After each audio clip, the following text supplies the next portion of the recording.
Let's talk about karma. What do we really mean by this word, karma? In the definition of the dictionary, karma really means action, work, or deeds.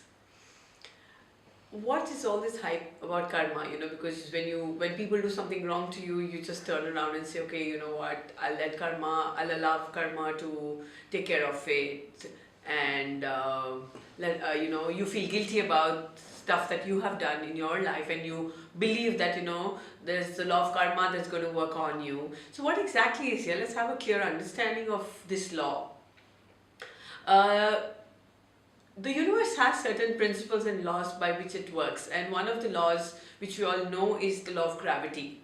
And this law is not partial to anyone, and it's applied to every person living on this planet. Every single soul that exists on this planet, the law of gravity works for this. The law of gravity does not judge that this is a good person or the bad person, and if suppose there's something that's falling from above, 10 floors above, the law of gravity is not going to judge you as good, bad, right, wrong, and then save you or not save you according to who you're being. It just works. Same way, we have the law of cause and effect. The law of cause and effect states that whatever energy you emit out, whatever you give out, you attract the same back into your space, into your reality as an experience or as your own reality. And karma is nothing but just the act of doing something. So, is it really that we have a God sitting up there who's judging us all the time about anything and everything that we are doing, of all the good, the bad, the right, wrong? Or is it we ourselves who are creating the energy about our own actions and are attracting back experiences, and then we state that karma is working on us? Is karma really a human being somewhere outside, or some person or some god there who's taking a book and writing and keeping a track on all the actions that we're doing and is waiting to give us back our punishment? No, it's not so. Karma is just the act that we do, and we always have a choice to do acts and overcome it.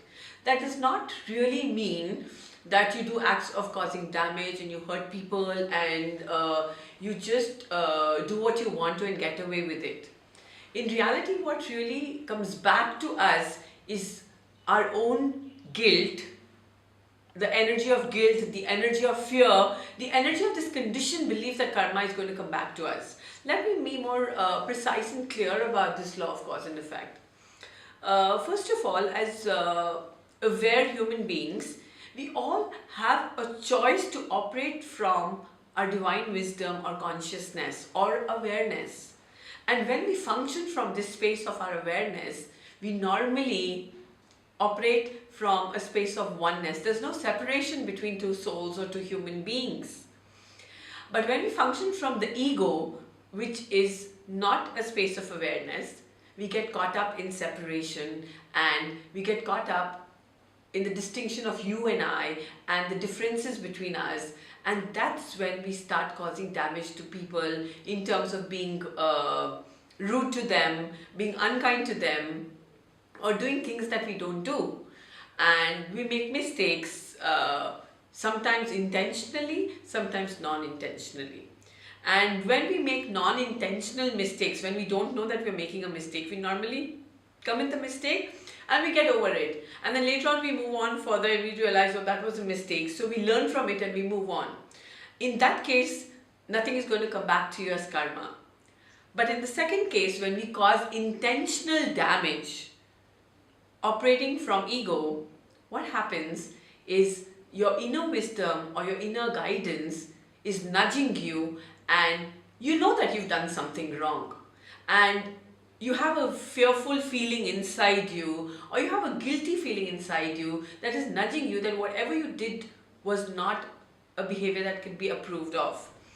So this energy that you exist within goes out from your space and attracts back the similar experience that comes back into your life. And that's how the cycle of karma begins. Do we have a choice at any given point of time to ward off our existing bad actions or bad karma? Yes, we do. Right? So this in the face of karma, there's no good, bad, right, wrong. Every action that you do brings back an equal or a even more intense reaction to it in your space as an experience or as a situation right in front of you.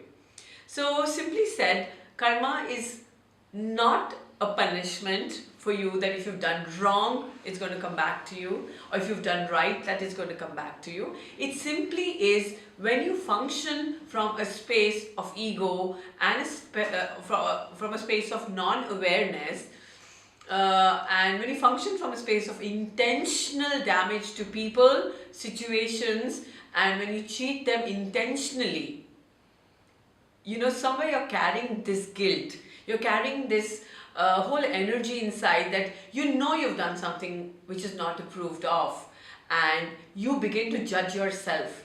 And when you're giving out this energy goes out and brings back the same energy in the form of experience. So how does one ward this off? For instance, if you made a mistake, intentional damage to someone, and you're aware of it, you always have a choice to make peace with it, to forgive yourself for having done it, to forgive people involved and ask for forgiveness, take personal responsibility of your act and ward it off, and you will make peace with the whole situation, and it is not going to come back as your karma. So the whole idea about understanding this word karma is about making peace with what you've done. So I'm not really saying go and create damage to people. No, I'm not saying that. All I'm saying is, if the situation has required where you have caused damage to people, where you have hurt people, you have said unkind things and words to people, take on personal responsibility, come in the space of realization, go within yourself, get into that God part of you, your divine wisdom, and actually make peace with it. Forgive yourself and take on personal responsibility, and just don't dwell in the fear that karma is going to come back to you, because karma is not a man or a energy or a god out there who's waiting to punish you or waiting to get back to you. We as human beings create our own karma with the choices we make, and at any given point of time we always have the choice to make a new choice. So understand what this term really means. It's more of a misinterpreted term. And when you start functioning from the space of understanding this in a better light, I think you can create much more power in your existence here, and the focus would be more on being better human beings and creating results and creating an impact, and not feeling scared or not getting scared about this whole term karma.